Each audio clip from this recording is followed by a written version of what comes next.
क्या आपने ताजमहल का नाम सुना है? अगर सुना है तो ताजमहल के बारे में क्या जानते हो? यह कि दुनिया का 7वां अजूबा है। यह ताजमहल बहुत सुंदर है। इसके अतिरिक्त कुछ पता है? क्या ये पता है कि मोहब्बत की निशानी ताजमहल कुएं के ऊपर बना है? क्या ये पता है कि ताजमहल में दुनिया का सबसे बेशकीमती रत्न लगे थे? क्या ये पता है कि ताजमहल की नींव में लकड़ी लगी है? दोस्तों, मैं जानता हूँ आप में से 90% लोगों को इसके बारे में कोई जानकारी नहीं है। आपको पता ही नहीं है कि ताजमहल की खासियत क्या है। आपको तो सिर्फ यही पता है कि ये सिर्फ मोहब्बत की निशानी है। लेकिन आपको टेंशन लेने की जरूरत नहीं, आपका भाई है ना। आज की इस वीडियो में मैं आपको बताऊंगा ताजमहल के बारे में अमेजिंग फैक्ट और स्टोरी, जिसको जानने के बाद आप जब भी ताजमहल देखने जाएंगे तो आपको भारतीय कला, भारतीय वास्तुकला पर गर्व होगा और आप लोगों को बता भी पाएंगे कि ताजमहल की एक और खासियत ये है। लेकिन इसके लिए आपको वीडियो को पूरा देखना होगा। नमस्कार, मैं हूँ लेखराज।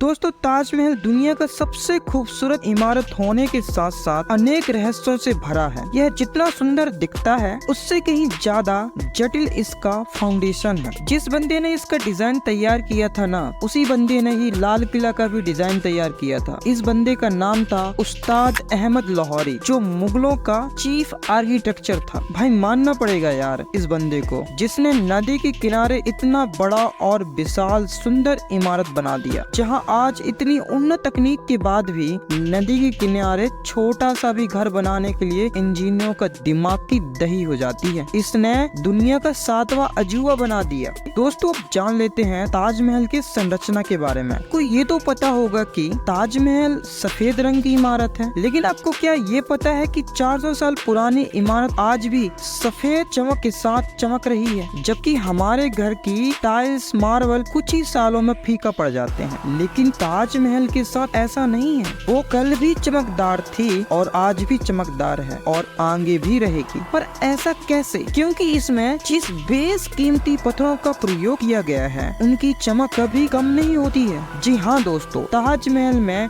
मकराना संगमरमर का प्रयोग किया गया है। इसकी खासियत है कि यह लचीला होता है, जिससे इसे किसी भी शेप में कोई भी आकृति देने में परेशानी का सामना नहीं करना होता। मकराना मार्बल जल अवशोषण होता है। दावा किया जाता है कि मकराना मार्बल में 98% कैल्शियम कार्बोनेट और केवल 2% ही अशुद्धियाँ होती हैं, जो इसे लंबे समय तक सफेद रखने में मदद करता है। ताजमहल की चमक का यही कारण है। लेकिन अगर आप ये सोच रहे हैं कि सिर्फ यही कारण है, तो आप गलत हैं। दोस्तों, किसी इमारत में चमक और सही सलामत खड़े होने में सबसे महत्वपूर्ण भूमिका होती है उसकी फाउंडेशन की, उसकी नींव। ताजमहल की नींव के निर्माण में विशेष ध्यान दिया गया है। ताजमहल की नींव की खुदाई बहुत गहरी है। शोधकर्ताओं ने ग्राउंड पेंट्रोशन रडार विधि का प्रयोग करके नींव की सटीक गहराई 17.5 मीटर निकाली है। खुदाई के बाद इसमें कुएं बनाए गए थे और इन कुएं को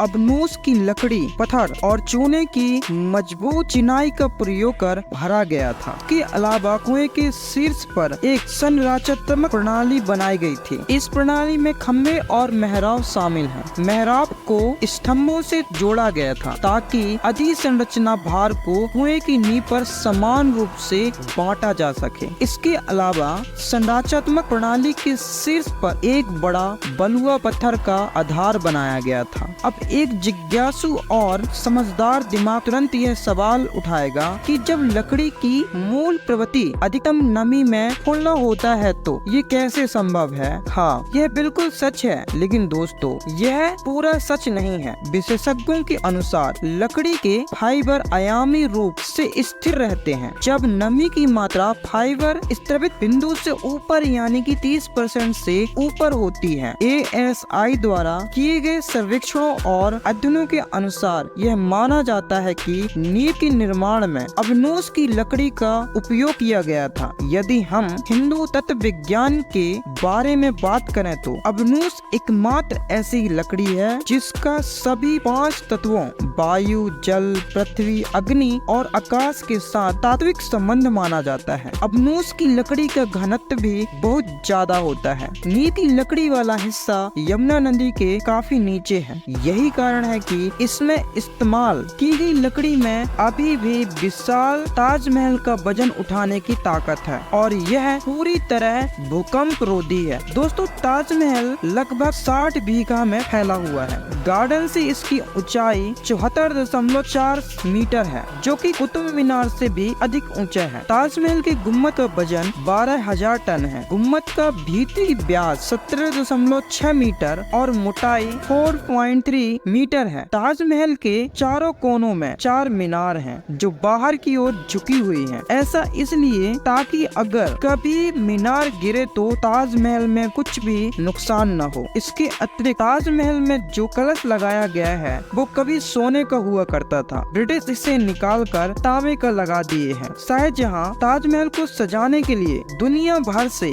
बहुमूल्य पत्थरों को मंगवाया था। दोस्तों, ताजमहल का निर्माण आगरा में यमुना नदी के दक्षिणी तट पर 1632 ईस्वी में किया गया था और 1648 ईस्वी में इसका निर्माण पूर्ण हुआ था। लगभग 22 वर्ष का समय लगा था। इसकी डिजाइन की कल्पना स्वर्ग में मुमताज महल के घर की संसारिक प्रवृत्ति के रूप में की गई थी। मुगल बादशाह शाहजहां ने अपनी प्रेमिका और पत्नी मुमताज महल के निधन के बाद इस मकबरे का निर्माण कराया था। ताजमहल देखा होगा और अंदर गए होंगे तो आप देखेंगे कि सामने ताजमहल के अंदर 2 कब्र हैं। इसमें एक कब्र मुमताज महल और दूसरा कब्र शाहजहां का है। दोस्तों, इस वीडियो में बस इतना ही। अगर आपको ताजमहल के बारे में और रोचक जानकारी चाहिए तो मुझे कमेंट करें, लाइक करें, शेयर करें और न्यू है तो चैनल को सब्सक्राइब भी जरूर करें। धन्यवाद।